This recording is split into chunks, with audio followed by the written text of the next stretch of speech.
Hi, this is Eric Paglia in Stockholm, Sweden. Time now for episode 56 of the Polar Geopolitics podcast. Quite a bit happening in this part of the world right now. Sweden on the verge of joining NATO. There's a military operation, a NATO military operation taking place up in the northern parts of Sweden, Norway, and Finland called Steadfast Defender as we speak right now. And for all of these topics, we have kind of the perfect expert to discuss what's happening in the Baltic and Arctic regions.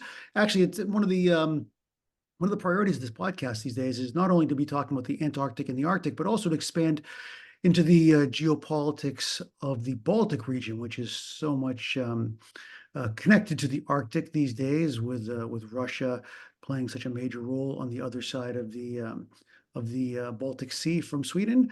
So we're here joined by now Minna Ålander. She's a research fellow at the Finnish Institute of International Affairs in Helsinki. Her research focuses on NATO security in Northern Europe, Nordic defense cooperation, Arctic security, as well as German and Finnish security and defense policy. So Minna, great that you could join us here. Thank you very much for being part of the Polar Geopolitics podcast. Thanks for having me. This is a great pleasure. Yeah, and I thought I'd start out by naming something you mentioned in a article in the Foreign Policy Research Institute publication last year. You wrote that it is vital to view the wider Baltic Sea, North Atlantic, Arctic region as a coherent area. And I think that starting with sort of a geographical perspective for this episode, and because it really touches on so many things I want to discuss here today, perhaps you can explain what you mean by this, how you see these spaces as interconnected. Yeah, thanks for the great question. I'm really happy to delve into this. So basically, this is one of the major impacts that Finland and Sweden's NATO accession has on regional security in the Nordic Baltic region, as I prefer to call it, instead of sort of like treating these regions as separate ones. So if we think about how it used to look from a NATO perspective before, you had Norway kind of out there at the North Atlantic coast, reaching all the way up to the high north, but like sort of as the lone ally in the European Arctic. Then you had the Baltic states in this geographically pretty difficult position, sandwiched between Russia, the Suwalki Gap, and the Baltic Sea. And there was a lot of concern within NATO whether the Baltic states are actually really defendable, given all these circumstances. And there was this huge gap, of course, between, let's say, northern Norway and then the Baltic states in the Baltic Sea, and the gap was the size of Finland and Sweden, and our countries are quite large actually in terms of territory. So this is like the huge change that Finland and Sweden joining NATO has created in terms of how we view this whole region. So now, especially once Sweden becomes a full member, it's a huge game changer in the sense that Sweden really is the connecting link between northern Norway and southern Baltic Sea, because Sweden is a very long country. Sweden really is sort of like this mass in the middle. And that's also why we in Finland are incredibly relieved and happy that Sweden's accession process is now moving forward decisively, because this could have been a big problem, a practical problem for us too.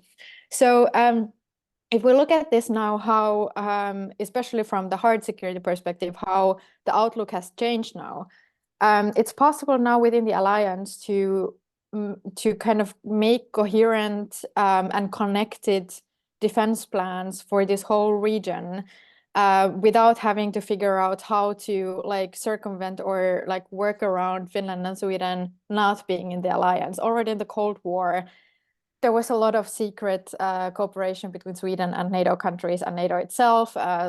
NATO was kind of like planning to use Swedish territory in any case, should there be some kind of military contingency in Northern Europe. And even Finland was sort of like always viewed in this context. And now it's just such a huge difference when you can actually just do the planning with everybody on board, and you don't need any of these like secret workarounds or anything in order to do that. So geographically, I would say that the geography of deterrence has significantly changed in this region. Like obviously the physical geography doesn't change, but what you make of it is now completely different, or the possibilities that we have. And what you make of it, that's a good way of phrasing it, because one of the issues being debated quite a bit here in Sweden is the infrastructure in the north. Of course, Mm, the yeah. Swedish north is also going through quite a large economic transformation, this sort of green transition, as they talk about it from an environmental standpoint. But now, of course, layered upon this is the new security imperatives, both because of what's been taking place in Russia and also now with Sweden joining NATO. And as you say, being the sort of mass in the middle, I like the way you put that, connecting the North Atlantic with the Baltic Sea. How can these issues be now dealt with in the context of NATO and Nordic cooperation in terms of physically connecting these regions from an infrastructure standpoint, but also from a planning and political perspective as well? That is actually one of the biggest challenges that we see in terms of the potential that we have here now. It's not only a problem in Sweden with the lack of infrastructure or maybe poor quality or just generally the fact that there aren't much railroads up there and connectivity is sort of an issue. Also, of course, given the climatic challenges to maintaining any kind of infrastructure, be it railroads or even just like normal car roads, with these like cold temperatures in the winter and temperature like swings, it's quite hard to maintain infrastructure in a good condition. But of course, that is also a big challenge in Finland. The kind of northern part of Finland, Sweden, Norway that you also mentioned, where the Nordic Response exercise is now taking place as part of this bigger steadfast defender exercise.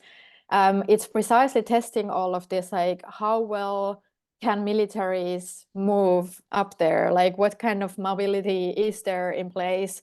And military mobility, as it's called, it will be one of the major issues for our countries, especially in the northern part, that becomes now a much more relevant area of also military action, unfortunately. So this is quite an issue, and this will need a significant amount of investments by all three countries, Finland, Sweden, and Norway, to make sure that in a conflict there would be actually the necessary infrastructure in place so that reinforcements could move from the idea is that they would arrive or like land at the Norwegian Atlantic coast and then move through Sweden to Finland, where we would suppose that the fight would be. So this is extremely important in terms of making the best of this. The air forces, for example, of Finland, Sweden, Norway have been cooperating very intensively and extensively in the Cap of North region for a very long time now, because obviously that is a little bit easier, not so bound to ground infrastructure. But the land force cooperation is still kind of like that is being really built up now, and that will require quite some political willingness to invest into the infrastructure. Then there are also questions, of course, of environmental nature, with some maybe protected natural areas, also with the Sami people, the indigenous people who live there and their traditional livelihoods and so on. So I think that the northern parts of our countries will require quite some attention in the coming years to make sure that all of this can be done in a way that is also not creating new problems. In Norway, Sweden, and Finland have had quite close cooperation for many years now, of course. Now, the game changer, if you want to put it that way, is Finland and soon Sweden joining NATO. Will that significantly change things? I mean, there was also this recent series of MDAs between the United States and Finland and Norway and Sweden. The defense cooperation agreements, the defense cooperation agreements. That's right, defense cooperation agreements, DCAs. How is this changing the situation? The NATO ascension of Sweden and Finland, and these bilateral agreements with the United States. Well, all of this is supposed to be sort of like parts of a bigger picture, of course. It's quite a significant step for especially Finland to have actually formalized the defense cooperation in such a contractual degree with the United States.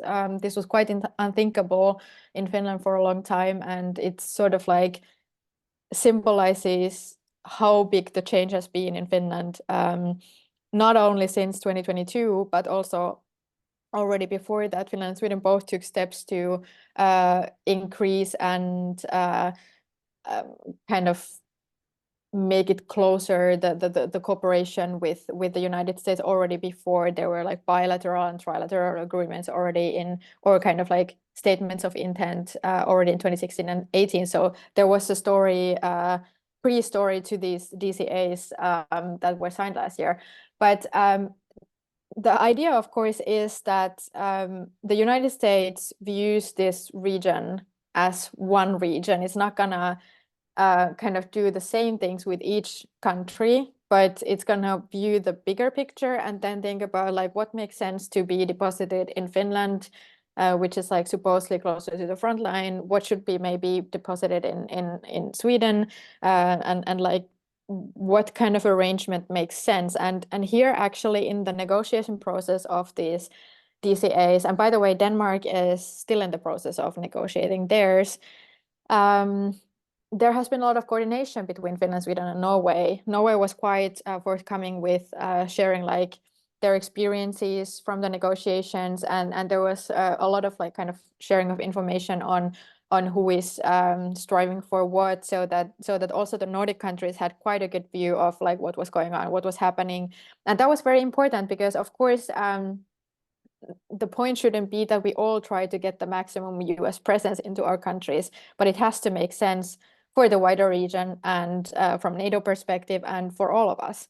Of course, unfortunately, right now, especially since it's election year in the US, one also has to remember that these agreements are basically legal documents that regulate different legal aspects of US military presence in our countries, meaning both troop and equipment deployment to Finland or Sweden. And it's basically, it enables the United States to do things in our countries, but it doesn't necessarily require anything. It doesn't it's not a commitment in a way. It's an important step to increasing the cooperation and potentially increasing also the US presence, but it still requires political will in the US to do that. So there's unfortunately some question marks at the moment. What exactly will materialize and what will the nature of the commitment be, especially in the situation that Trump gets reelected as president. Of course, the NATO agreements, of course, are legally binding and commit Yes. All members to come to the defense of others. I guess these defense cooperation agreements could somehow be a complement to these more formal legal binding. Yeah, exactly. So they basically regulate according to which country's law different things can be done, and if US soldiers commit crime in our countries, like who is to judge them and so on. So it's very legal in nature, and even with the NATO Article 5 commitment, it is a very strong commitment and it is a very strong security guarantee, and that is also obviously the reason why Finland and Sweden went for it when Russia once again chose the path of violence. But there is also still a lot of room for maneuver in what exactly would happen if Article 5 was triggered. So there are still unfortunately ways for Trump, if he so chose, to kind of contractually honor the commitment, but in military terms, not to do much. So we have to be aware that there is a political risk to the cooperation with the United States, unfortunately, and that is because the domestic politics has become so intrinsically linked to US foreign policy as well and its global commitment. So yeah, we will have to follow very closely what happens in the US and then also have a plan B, unfortunately. Well, I guess Finland and Sweden are probably above 2% of GDP in terms of military spending. So in that sense, maybe they're exempt from Trump's his little gambit there that he did a couple of We weeks. can hope so, but unfortunately also in that regard, I'm a bit pessimistic because I think that that's one of many possible excuses that he could come up with for not defending Europe. I mean, imagine a situation where all of us all of a sudden started spending like 3 or 4% in defense, and maybe he would then say, "Well, look, guys, they don't need us anymore." So, I mean, there are so many possibilities how he could kind of justify not coming to Europe's defense, that I don't think that we should create any false sense of security either simply by fulfilling the 2%. So there's more to be done than that. Yeah. It's a very good point. But there is quite a large American presence right now in Finland and Sweden because of its Steadfast Defender 2024 military exercise, the biggest in NATO exercise in many years. And as you mentioned, also this idea of the cap of the North, the North Quad, as we call it here, the northern, the Arctic parts of Norway, Finland, and Sweden are right now going through this quite large exercise. How important are such exercises? This one in particular, and the sort of the associated Nordic response that you also mentioned, and what signals do they send to Russia, and how does Russia interpret and act upon such maneuvers?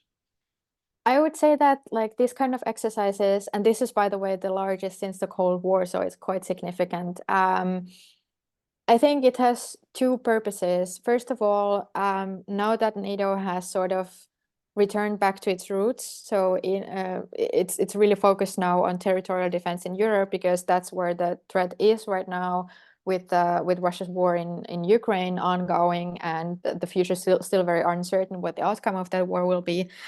And so NATO is preparing for any eventualities in that regard. And that shows that this has, on the one hand, a very practical purpose, also to sort of like integrate the new members, Finland and Sweden, into the wider defense planning in the alliance. And this is very important in terms of the so there will be 3 new regional plans in NATO, a little bit like in the Cold War, but a bit different. And one of them is the Euro-Atlantic and Arctic, like European Arctic and Atlantic area. So the northernmost regional plan, and all of this, like what is happening now in this exercise, the Nordic Response and the Steadfast Defender. So in the Nordic Response, they're testing like what is the readiness and what is the ability to work together in Arctic conditions. Winter warfare is a very specific skill that our countries have, but not everybody knows how to do.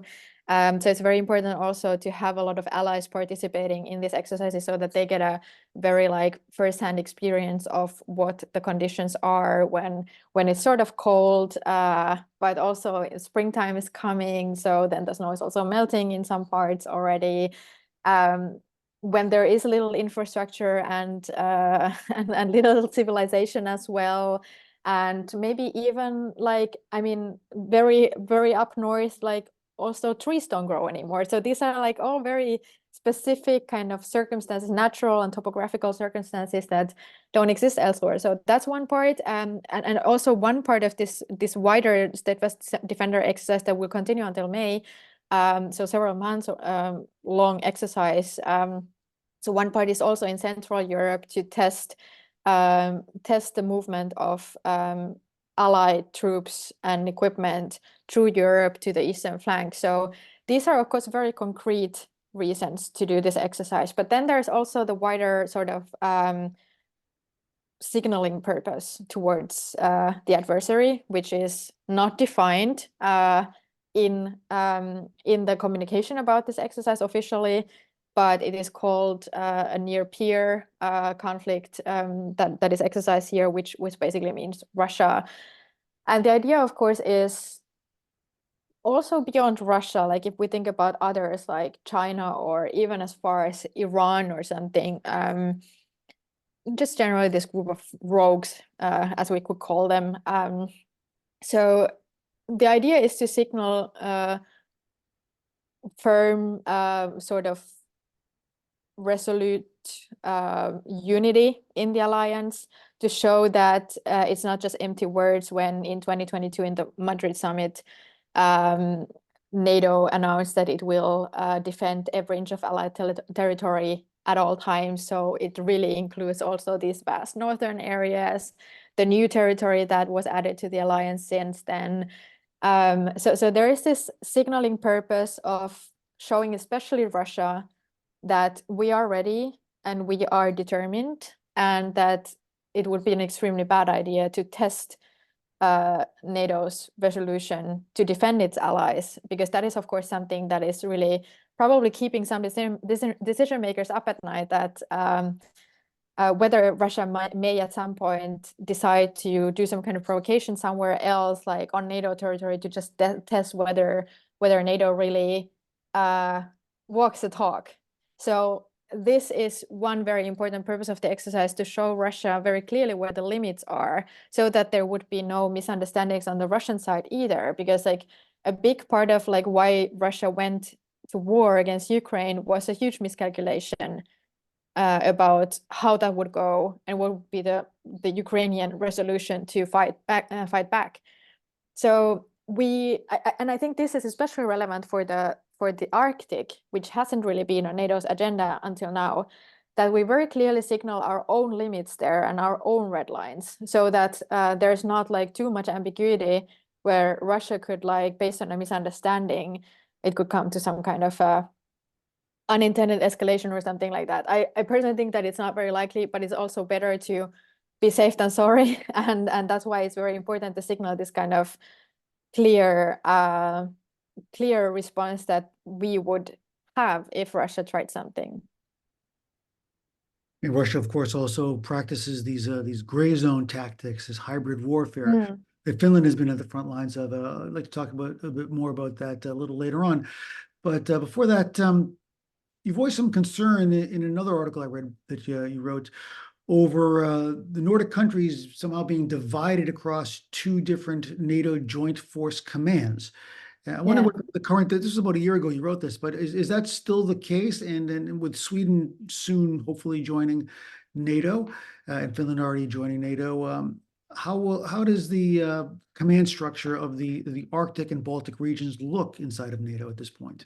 This is indeed a little bit tricky issue, because like on the one hand, we have this newly united region, which used to be extremely fragmented. If we think about like who belonged to what, like there were not very overlapping EU and NATO memberships in this region. And now we have this one common denominator, and that is NATO. And then it's a question like how to pragmatically and practically organize it. So the Baltic states belong to the Joint Force Command Brunsum, which is responsible for the Central European sort of like land warfare. And that also makes sense for the Baltic states, because Germany is, for example, committing quite significantly, or attempting to do so at least, to the Baltics defense and so on. But then the question for especially Finland and Sweden was back in the summer, and it still is, that the regional defense plans were the plans were made before Finland and Sweden decided to join. I mean, that came as a big positive surprise to many people, and also the process went very, very fast. So some of these are legacy issues, in the sense that, as I described in the very beginning, it used to be this kind of situation where there was no way out here, and it made sense to have Norway in the Atlantic plans, the Euro-Atlantic plans, and the Arctic plans, and then the Baltic states were kind of like quite far away and further in the south, and also further to the east, like at the eastern flank. But now we have this new connection between the eastern flank and the northern flank. First of all, there is a new northern flank now, and Finland is sort of like part of the northeastern flank. And really like kind of connecting these two. So it's sort of a different situation now. And the Nordics have expressed the wish to be all united under the Joint Force Command Norfolk, which is located in the United States. And that is the command that is going to be responsible for the northern defense plan as well. So the Euro-Atlantic one, or like Arctic Euro-Atlantic. And this makes sense from the Nordic countries' perspective, given their very long-standing regional cooperation with each other. And my point also when I wrote that article was that there was sort of like, given what was publicly known about these JFC plans plus the regional plans, it looked like either Finland and Sweden would have to go into different plans and commands, or you would have to somehow draw the line somewhere in the middle of Finland and Sweden, or like so that you would have the northern parts in one plan and the southern parts in another. And it seemed that there was this obvious flaw in the logic that had not considered like Finland and Sweden in the alliance when these plans were originally drafted. But this is obviously like work in progress, and now it looks like the wish by the Nordic countries to be all under Norfolk has been received and understood, and work is ongoing to kind of scale up the capacity of the command in Norfolk, which has so far been like purely air and sea focused, to build up the ability there to also command such a quite vast landmass as the North Calotte and the Finnish and Swedish territories bring to the alliance. So as soon as this work is done, the Nordics will join this command all together. But right now, Finland is still under Brandström. That was the interim solution. And we will see what happens with Sweden, whether Sweden already goes directly to Norfolk. But I would expect that Sweden also first is just like put under command of Brandström until the work has been done in Norfolk. But this has been kind of like, and this sort of shows how big the transformation is also for NATO. So this is really the most significant enlargement and the biggest transformation for NATO since the Eastern enlargement in the early 2000s, because NATO's doctrine also went from this like crisis management focus, like out of area operations somewhere in Iraq, Afghanistan, and like elsewhere far away, to actual territorial defense in Europe. So this requires quite significant changes. And that is why Finland and Sweden's accession is also so monumental, also from the alliance's perspective. And NATO expansion is rightfully getting most of the attention these days in terms of military cooperation in Northern Europe, and particularly in the Nordic countries. But there's also other ongoing types of defense cooperation between Norway, Finland, and Sweden. We mentioned the bilateral agreements each of those countries has with the United States, the defense cooperation agreements. But there's also an older cooperation that goes back, I think, to about 2009, this Yes, yeah. DEFCO, the Nordic Defense Cooperation. Perhaps you can tell us a bit about that and how that works in the context of the Arctic and Baltic security system. The NORDEFCO is a very interesting format, and actually the cooperation goes back even way further. So right after the World Wars, there was this attempt to create some kind of a Nordic or Scandinavian defense alliance or union that did not work out back then, because Sweden wanted it to be neutral, whereas Norway and Denmark did not want to stay neutral, and so they joined NATO instead. But the cooperation actually did take place between the Nordic countries, despite this kind of difficult situation with Finland having this friendship treaty with the Soviet Union and Norway being a NATO member and Sweden in the middle trying to be as neutral as possible. But actually the cooperation in secret did take place already in the Cold War. And then NORDEFCO was established in 2009 more as a response to the global financial crisis and the kind of like need to, or this idea that through joint procurement you can create economies of scale and like kind of reduce the cost of defense spending, because like all countries worldwide were very much under like fiscal pressure and like budgets were going down everywhere for defense. So this was the original idea. Ironically, joint procurement has been maybe the least successful area of NORDEFCO so far, often because of like differing industrial interests. The Swedish industry has been quite a strong factor there, and others kind of like not always wanting to play along with it. But since 2014, when Russia annexed Crimea and sort of like did the first like more limited invasion of Ukraine, That really changed the perspective for Nordefco, and that's where the cooperation started becoming much more operational. And now the focus is almost entirely operational in this new situation. And the interesting thing is that Norway and Denmark used to be sort of more reluctant to go all in on Nordefco, and they wanted to kind of like hold back, and they always emphasized that NATO is their primary defense arrangement, and they don't want to create any kind of double structures. But after Finland and Sweden decided that they want to join the alliance, Norway and Denmark have actually been really forward-leaning in bringing forward this cooperation. They have been very helpful within NATO, pushing for the ratification of Finland and Sweden. Jens Stoltenberg himself, the NATO Secretary General, has been very forthcoming in the whole process. And Finland and Sweden have received a lot of support from the other Nordic countries here. So now there is like this whole new sort of level unlocked in a way in the possibilities for cooperation, since we now are all part of the same alliance, and that means that there are no more limitations on like intelligence sharing and other sensitive areas that have been sort of like off the table on the part of Norway and Denmark. So basically this has an incredible momentum right now. We have seen first steps already. For example, a year ago, the Nordic Air Forces announced this new letter of intent to start integrating their fleets even more closely, so that they would reach this real kind of like ability to flexibly work together in different like configurations of the forces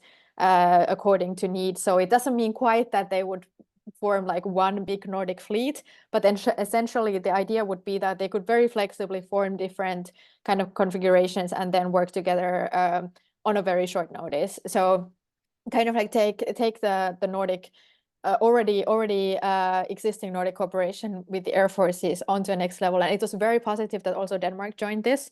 So Denmark is also more on board. So just to give an example how the situation used to be, it was very kind of like counterintuitive and confused situation with Finland and Sweden in the EU, Iceland, Norway, and Denmark in NATO. But then Denmark also in the EU, but with an opt-out in EU's defense cooperation. Norway not in EU, but with an opt-in on the cooperation. So Norway is actually doing a lot of like EU projects, whereas Denmark was out of them. And all of this was quite a mess. And it was also a significant decision by Denmark to opt out of their opt-out. So they in a referendum actually abolished this opt-out on the defense cooperation in the EU. So now there's a lot more potential for things to be done among the Nordic countries, and which is great, because this is a very useful framework group for Finland and Sweden as new members as well, with founding members like Norway as support. So you can, in a very different way, kind of understand the dynamics within the alliance and also kind of promote your own interests as a group. I mean, of course, now the expansion of NATO to completely cover the Nordic countries is a very new thing. It's actually not even complete yet, with Sweden not yet quite in, but almost. What role, what expectations do you think the rest of NATO will have on the Nordic countries in this regional context, in terms of providing security for the Baltic and also for the Arctic? Will this expand beyond or extend beyond the territorial boundaries of the Nordic countries to go further into the North Atlantic, the Barents Sea, perhaps other areas, and fulfill certain functions within the alliance? There's definitely a big expectation on Finland and Sweden making it easier to defend the Baltic states, obviously. And I think that it's understandable that NATO's focus still very much is on the Baltics, because it has been this big kind of question for the past 10 years since the annexation of Crimea, like, are we actually able to defend them? And if yes, how are we going to do it? And especially since this tripwire approach, which would mean that actually Russia would probably run over them, but then NATO would have to sort of like, retake or take back the territory. Like, that's not an option anymore after we have seen what Russia has done in Ukraine, in the areas it has managed to take, like Irpin, Bucha, and so on. So this is not an option anymore. So there are a lot of expectations on Finland and Sweden, of course, to provide support for that and to provide contribute also to that. Although for Finland with the Baltic states, it's a little bit different because Finland is also like frontline state.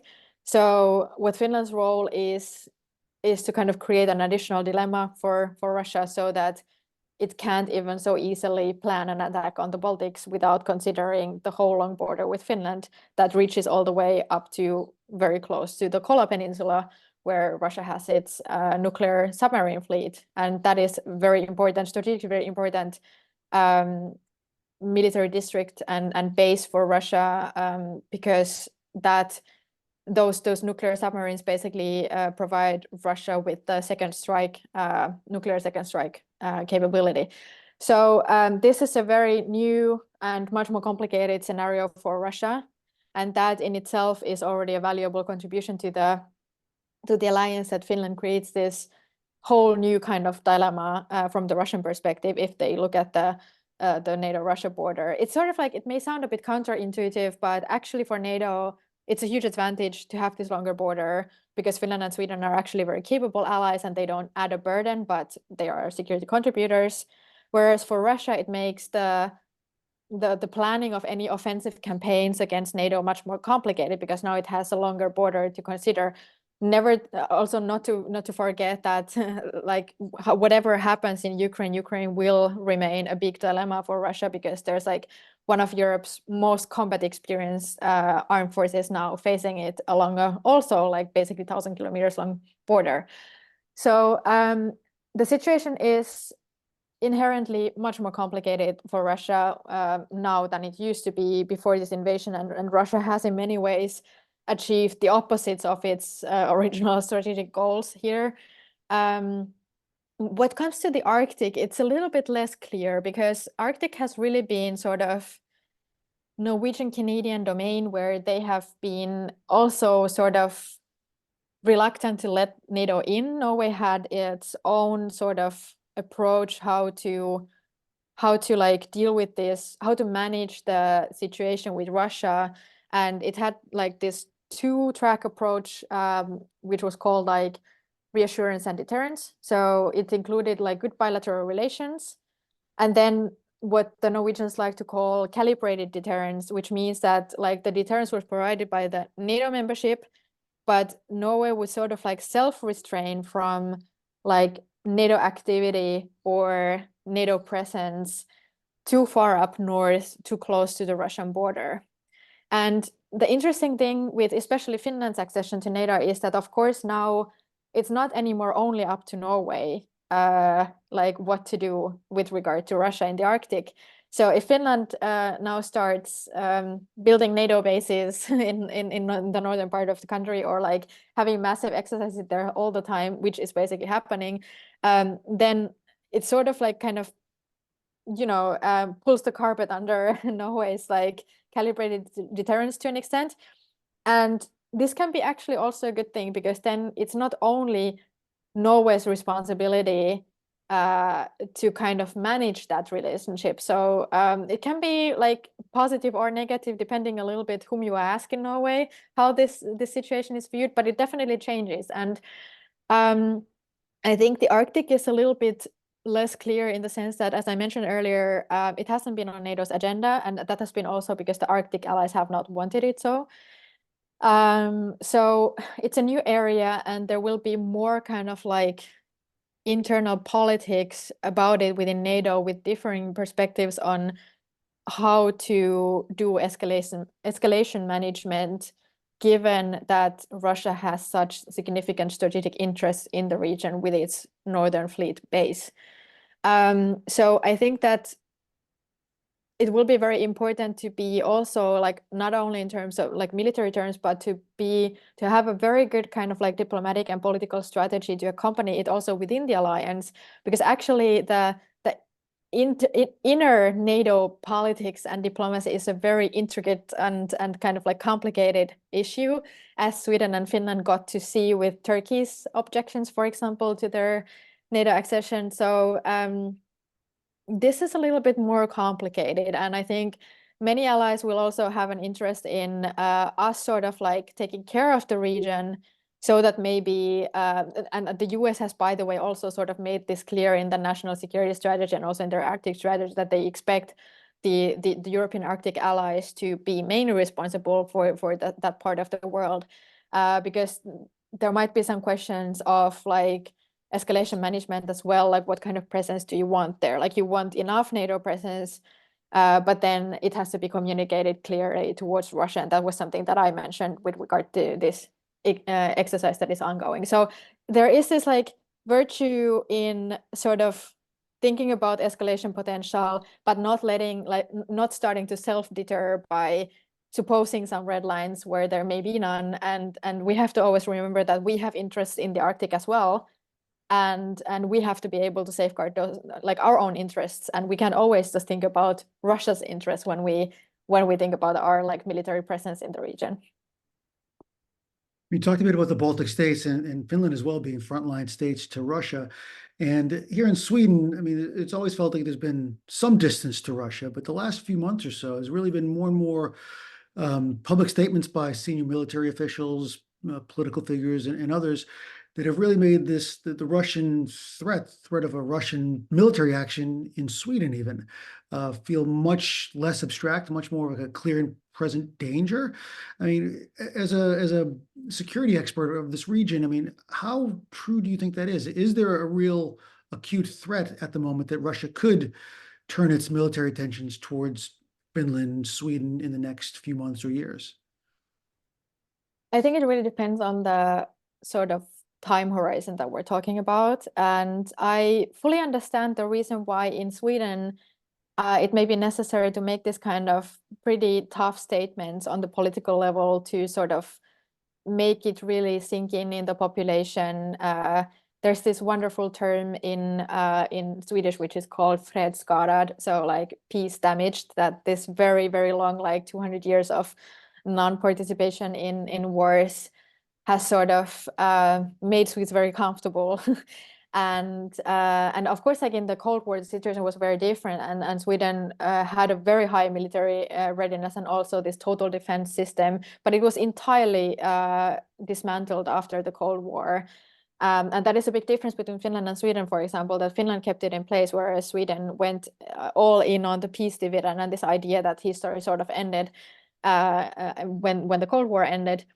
So I understand that there's maybe a different need in Sweden to communicate that in also sort of like pretty harsh terms to the population, to make people understand that higher defense spending is not really optional, it's just something that has to be done, and also to make the population understand that they have to like increase their individual preparedness levels as well, so as to make the whole society more resilient. Sweden has twice the population as Finland and Norway, but Swedish territory is even larger than our country. So Sweden has the same dilemma as the other Nordic countries, that you have a like vast territory and a small population, and that's kind of a challenge in terms of how to then defend that territory. And Sweden for sure lost the ability to on its own defend all of its territory after the Cold War.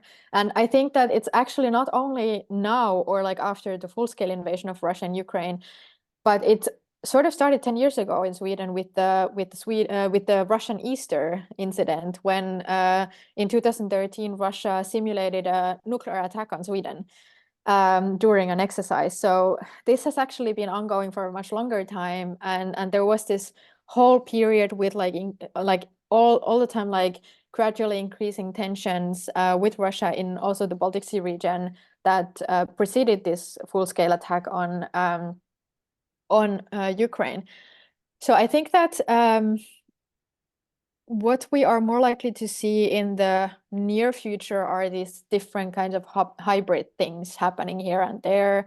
We have seen gas pipelines damaged between in the Baltic Sea, several by now, both the Nord Stream and the Baltic connector, with potentially even some Chinese participation in that one.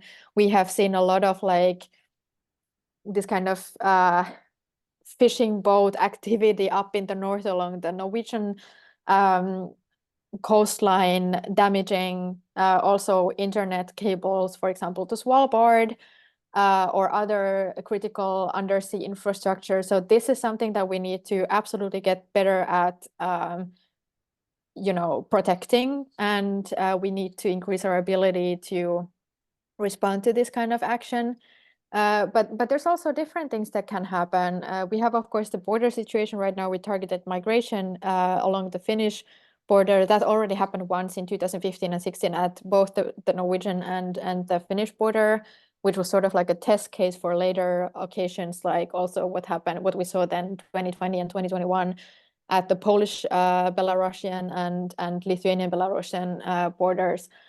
So Russia has been also sort of giving us a lot of hints what it has in its toolbox, sort of, and what we can expect. GPS jamming is a very common occurrence in the Gulf of Finland. It has been a huge issue also for civilian air traffic, that Russia very regularly does that.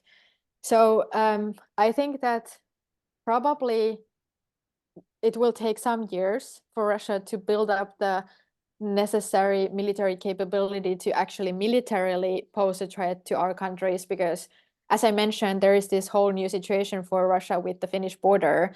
And right now, the border is still mainly relatively empty of troops and equipment because all of that has been drawn to Ukraine. So the one part that is still pretty much intact from this war is the Northern Fleet.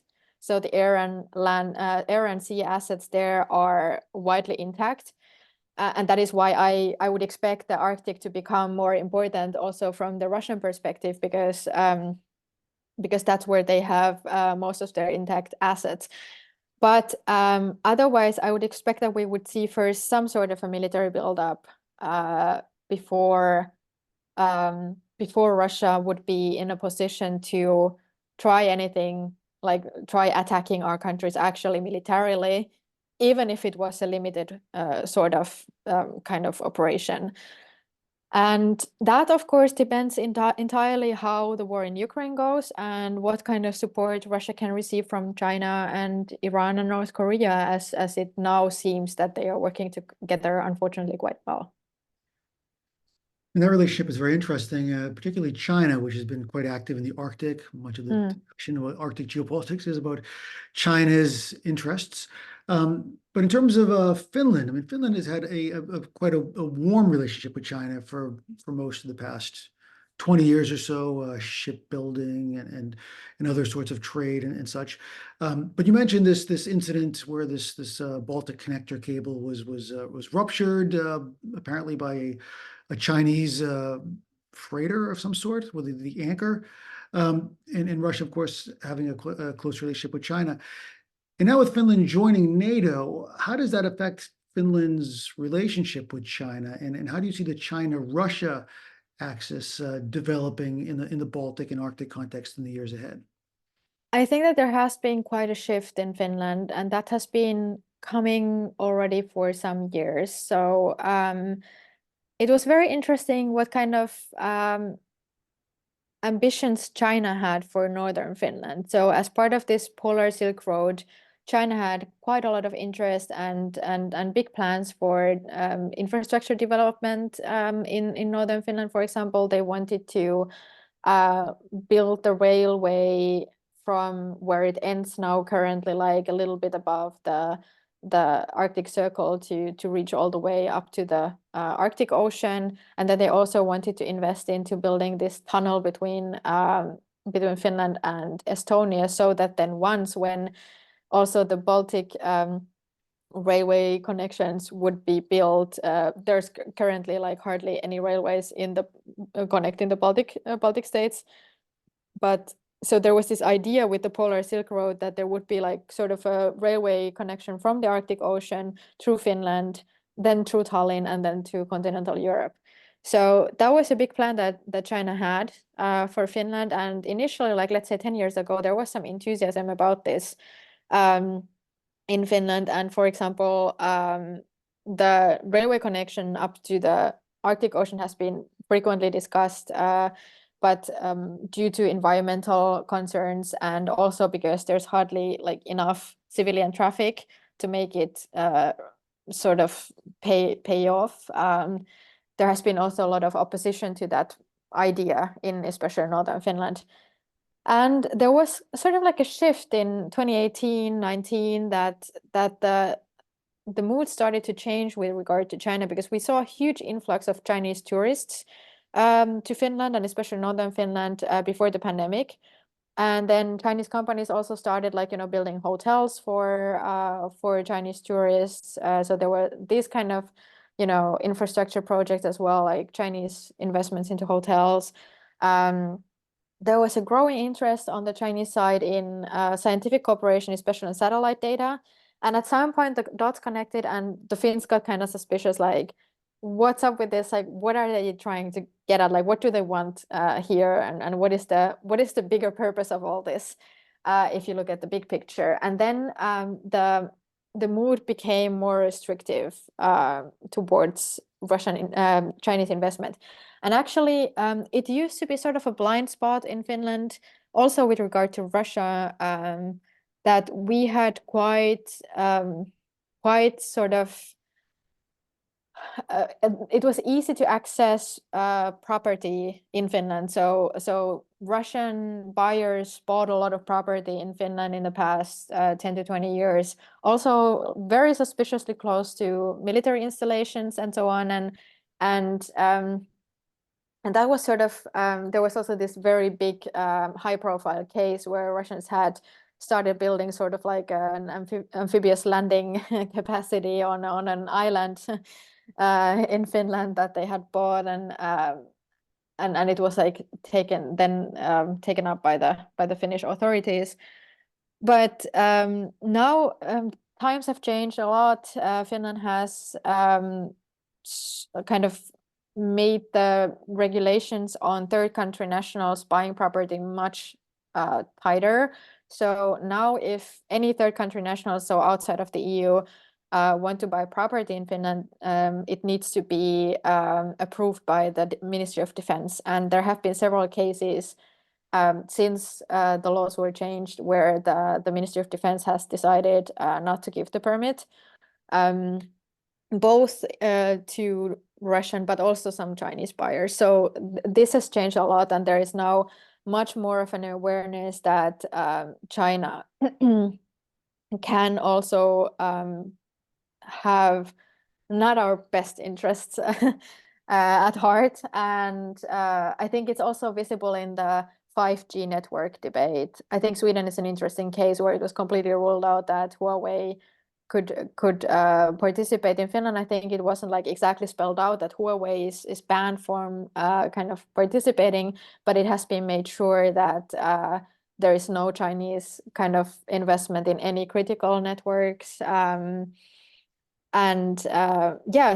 there has been a very clear shift in thinking here. It was also one of the few things where there were like some differences between our presidential candidates in ahead of the election just a month ago, where one of the candidates was a little bit more positive towards not putting China and Russia into the same basket, but kind of differentiating between them and their interests and also strategic ways of doing things.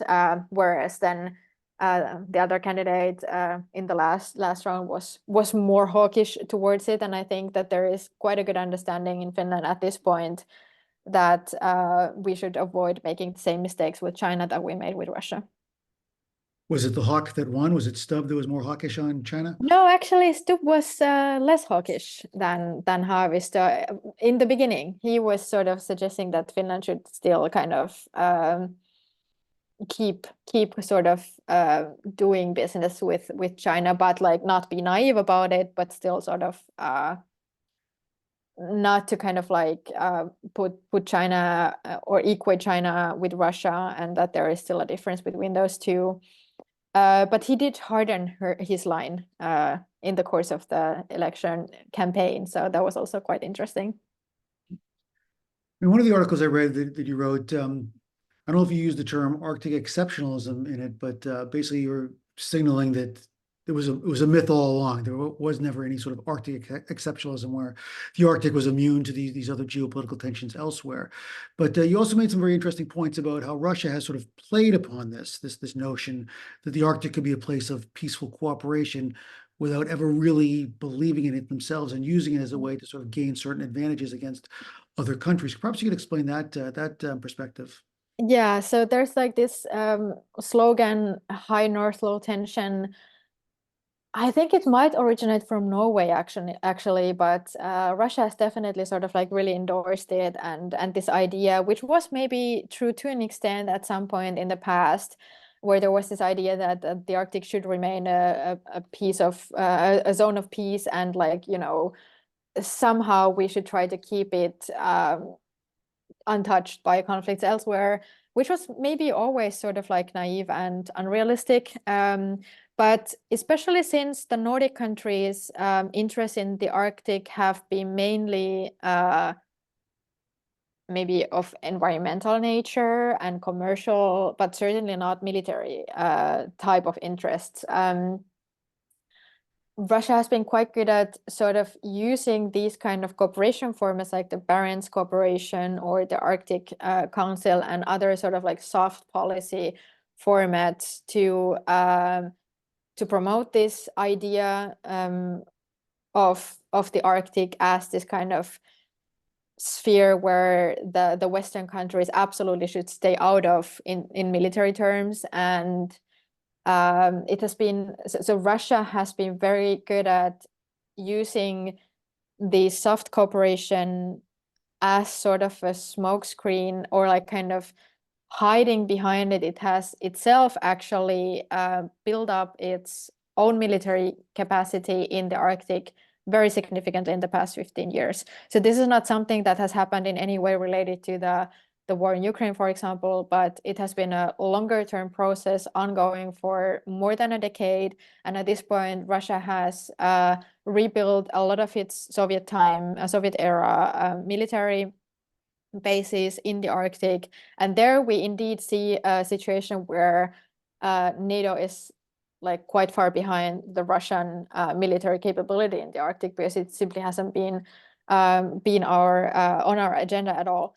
And what Russia has been doing quite a lot is to use these environmental concerns of especially the Nordic countries to kind of create some sort of environmental problem, or at least like have some environmental problems, and then expect the Nordic countries to jump in and solve it for Russia, and then also praise Russia for stopping being the problem. So there has been, for example, an issue with nuclear waste dumping into the Arctic Ocean along Russia's Arctic coastline, where it also has its testing sites. There was a case discovered by the Barents Observer of a Russian vessel that Sweden and Norway invested like significant amounts of money to help Russia equip that vessel with the necessary equipment to deal with the nuclear waste. But Russia ended up using this same vessel actually in its nuclear testing program instead of like dealing with the waste. So this is a very typical thing that would happen, and where Russia is very good at using our very real environmental and climate related concerns. And also Russia has been really good at using its sheer size and how important that makes Russia for any kind of relevant climate action. I mean, half of or more than half of the Arctic territory is in Russia. So it has an absolutely like incredibly long Arctic coastline. So then you could say that there's only half a point to Arctic cooperation, especially in climate, if Russia is not on board, because then the impact of your actions will be so limited if Russia is just like at the same time doing nothing. So and also for weather data, this has been a big issue since that cooperation has been sort of like halted. So Russia has been very good at using its position here to kind of be able then to also set the agenda and sort of like create these this acceptance for many things that it has been doing that are actually going totally against this proclaimed narrative of the Arctic as a demilitarized zone of peace.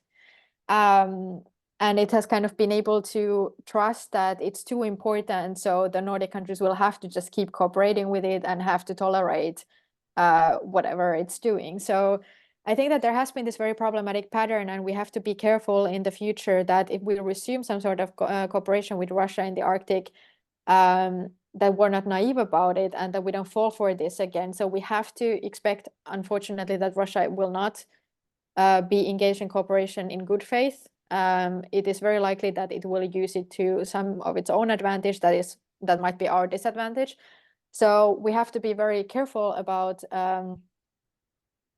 how far to go and at what point in time to maybe then start reaching out again or like accept some Russian outreach. And we also have to be very careful not to accept this kind of to use more the stick and less the carrot. So Russia has been good at like creating problems and then expecting to be praised for stopping being the problem. So there was also this like these suggestions that Russia should be somehow like incentivized to stop the war in Ukraine. But I think this would be exactly the same pattern that has got us to this point where we are now, and we have to kind of stop falling back into that pattern. So there's been something of a learning curve among the Nordic countries when it comes to relations with Russia and with China as well. Absolutely, and I wouldn't like blame anyone for having tried it the good way. It's just that, like, unfortunately, I don't think that especially the Putin regime really cares at all about environmental issues. So this has just not been like genuine good faith cooperation. It has been that Russia has seen a way of like using us to an extent for own gain in other fields, and that's unfortunate. And we have to be more aware of that. We've been talking for a long time, Minna. It's been a fantastic, really fascinating conversation. And if you could just let me have one more question, perhaps. Sure. Slightly not off topic, but maybe a little different about Germany. We haven't talked about Germany directly, and I know Germany is one of your areas of expertise. So then it's something we haven't talked that much about in this podcast in general. So I thought I'd take this opportunity to ask you about Germany's interests and outlooks on the Arctic. We know, of course, that they have great interest in the Baltic region with the pipelines and all kinds of other interests. But specifically the Arctic, I mean, do you have any idea of how Germany looks upon the Arctic as an economic set of opportunities, environmental concerns, or perhaps even security concerns?